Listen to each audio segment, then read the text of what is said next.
Now, Statistics South Africa will be releasing quarterly unemployment figures today. In the second quarter of the year, 2.2 million South Africans lost their jobs. Our reporter's Malungelo Booi is in Alexandra this morning ahead of the release of those numbers. Athi Mtongana is in Bellville and Zinhle Kanyane in Rustenburg. Of course, Stats SA is this morning expected to release the country's latest unemployment numbers. In the second quarter of the year, 2.2 million South Africans lost their jobs.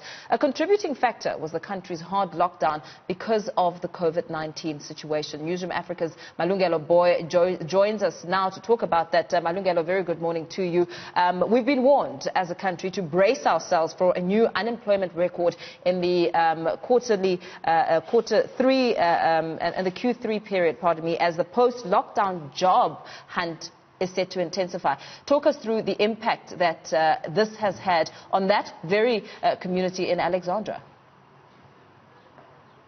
That's right, Simpo. In fact, we are, as you rightfully said, we're in Alexandra, which is a few kilometers away, really, from Africa's richest square mile, that's Sandton. In Sandton, you'll find the Johannesburg Stock Exchange, where over 300 companies are currently trading.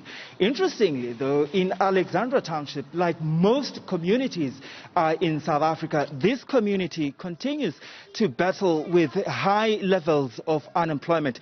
Depending what source you're using, then, I mean, the numbers of unemployment here in Alexandra really vary between 29%. Others are projecting that it could actually be as high as up to 60%. One of the young people who's also unemployed is TK Matabane. TK, thank you so much, bruh, for talking to me. So how long have you been unemployed? In fact, why are you unemployed? It's been over a year, and it was because I only had it was a temporary job. It was for 3 months, and after those 3 months, I never got back. I never got promoted to a permanent job.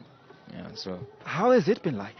With the COVID-19, like, it's been a battle, really. Yeah, because right now applying for a job, it's like you're saying to someone that you wanna come into their company, whereas we are battling this COVID-19, so it's not that easy, really. So, yeah.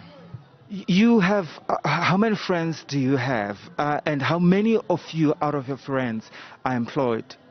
Like, a couple of my friends lost their jobs because of this pandemic, so like only one of our friends got lucky. So like one of our friends got lucky. The rest of us right now lost their jobs, so we are staying at home. Yeah. So we are finding new ways to get something out of this lockdown. So like as I told you before, we are investing in markets, yeah, buying shares on easy equity. Yeah. So like that's what we have been trying to do. Are you succeeding? Yeah, we are succeeding because easy equity is an easy app to use. What you just need is a couple of rands. Actually, you can actually get started off like with the minimum of amount of 10 rand. Yeah. So like from that 10 rand, you can actually buy a portion of shares from large companies which you see are gonna move, which you predict are gonna do well in the upcoming. Yes, so you can buy a partial of their shares with that 10 rands that you wanted to spend. All right. So, yeah. Thank you so much, TK.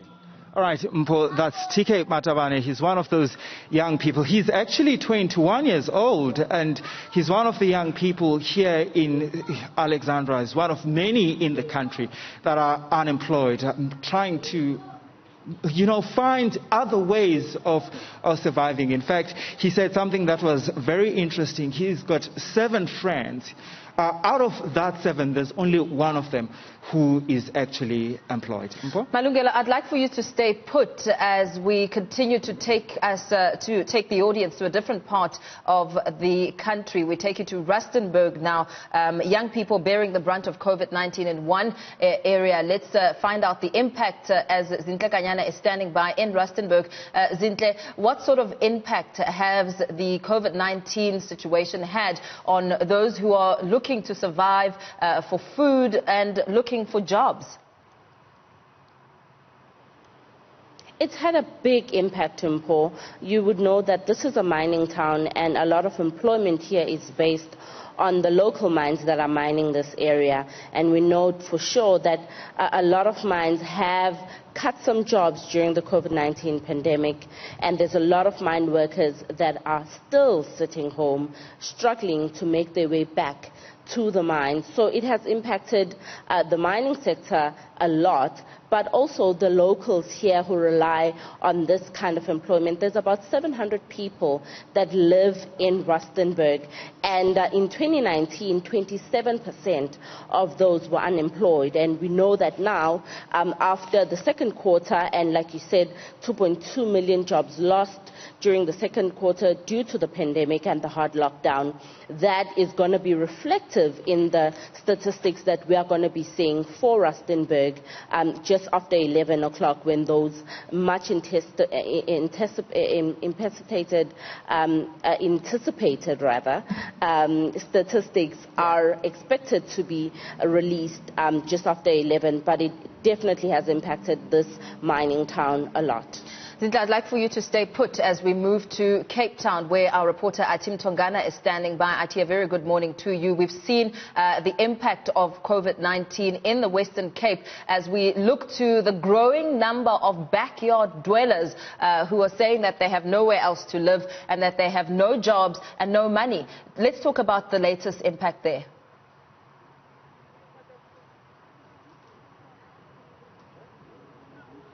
Absolutely devastating, Mpo, to say the least. And I mean, you could notably look at the number of Cape Townians who go to the various branches of the Labour Department, are going to, of course, inquire about their unemployment insurance fund. And I can just tell you how bleak the situation is on the ground. And I mean, we were earlier on at the Goodwood Labour Department branch, and now we've moved to the Bellville Labour Department branch, and the scenes look the same. The long queues of people coming out, complaining also about the poor service that they've been receiving from the Department of Labour. But of course, let's get the residents to speak for themselves.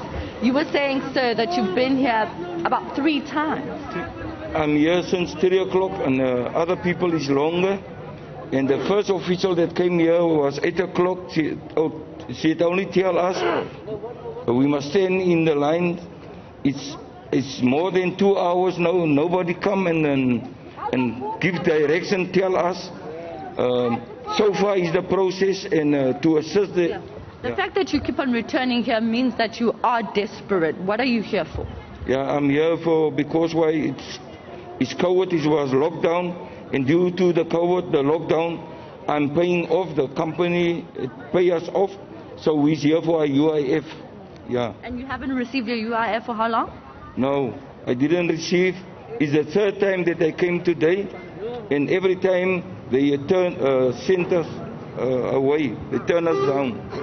This other gentleman was talking to me about corruption and the fact that we know there has been reports of corruption around the unemployment insurance fund.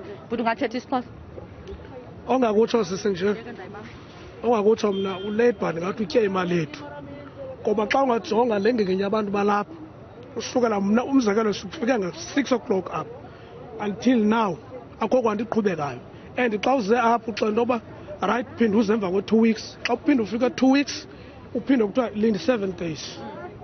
So sikuloo nto thina.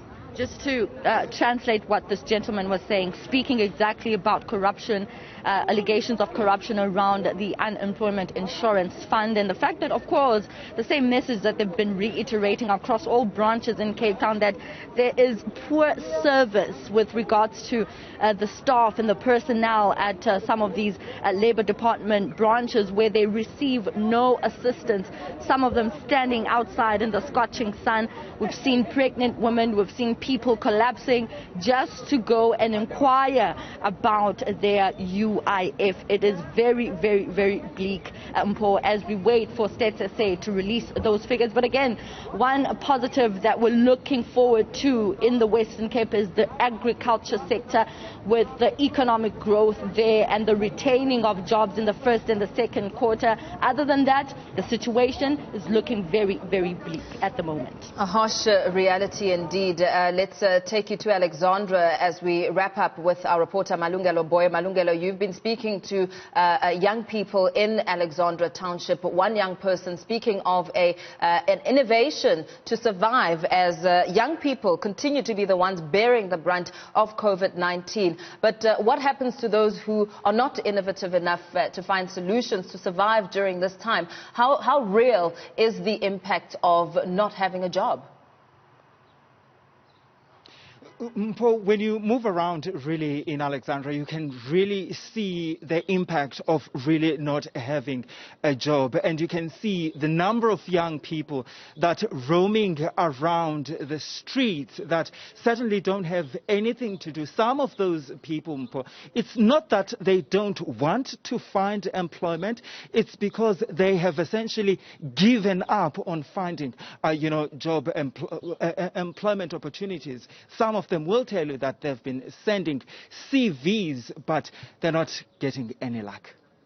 Very well. We'll continue to dip in and out of the different parts of the country, gauging reaction as we await Stats SA to release those unemployment numbers. Of course, those are numbers that we're looking at very closely, as it's really not looking good.